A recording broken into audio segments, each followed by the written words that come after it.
বন্ধুরা, আমরা পার্ট ওয়ানে দেখেছিলাম যে তারপর সে লাশটি টেনে গাছের নিচে নিয়ে এলো এবং আবারও আগের মতো গাছ হয়ে গেল।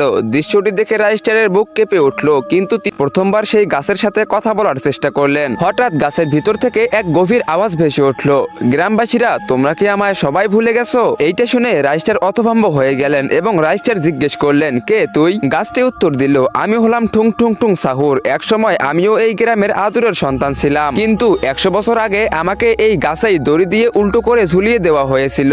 গ্রামবাসীর চোখের সামনে আমার মৃত্যুকে তামাশা বানানো হয়েছিল, শুধু এই কারণে যে আমি এক গোপন কথা জেনে ফেলেছিলাম যা সবাই লুকিয়ে রাখতে চেয়েছিল। সেই মুহূর্ত থেকেই আমার আত্মা এই গাছের সাথে জুড়ে যায়। আমি সেদিন থেকে আর মানুষ নই, আমি এক শাস্তি হয়ে গেছি। প্রতি পূর্ণিমায় আমি এমন মানুষকে খুঁজি যে গোপন কথা জানে, তাকে খুঁজে বের করি এবং তার নিরাপত্তার হিসাব নেই। এই কথা শুনে রাইস্টার বললেন, কিন্তু যারা অপরাধী ছিল তারা তো এখন আর কেউ বেঁচে নেই, তাহলে এখন কেন তুই নির্দোষ মানুষদের মারতেছিস? এই কথা শুনে গাছটি অনেকক্ষণ চুপ থাকলো, তারপর বলল, ঠিক আছে, শুধু একবার আমাকে মনে করো, আমার নামে একটি প্রদীপ জ্বালাও, তাহলে আমি আর কাউকে মারবো না। সেই রাতেই গ্রামের সবাই মিলে একটি করে প্রদীপ জ্বালালো এবং মুহূর্তের মধ্যে গাছটিতে নিজের থেকে আগুন ধরে উঠলো এবং অবশেষে মুক্তি পেল ঠুং ঠুং ঠুং সাহুর। সেই দিনের পর থেকে গ্রামে আর কখনো কোনো লাশ পাওয়া যায়নি। আজও প্রতি পূর্ণিমায় গ্রামের মানুষ একটি করে প্রদীপ জ্বালিয়ে তার স্মৃতিকে বাঁচিয়ে রাখে, কারণ লোকে বিশ্বাস করে যদি কোনোদিন তাকে ভুলে যায় তবে স্বপ্নে আবারও সেই আওয়াজ শোনা যাবে, ঠুং ঠুং ঠুং ঠুং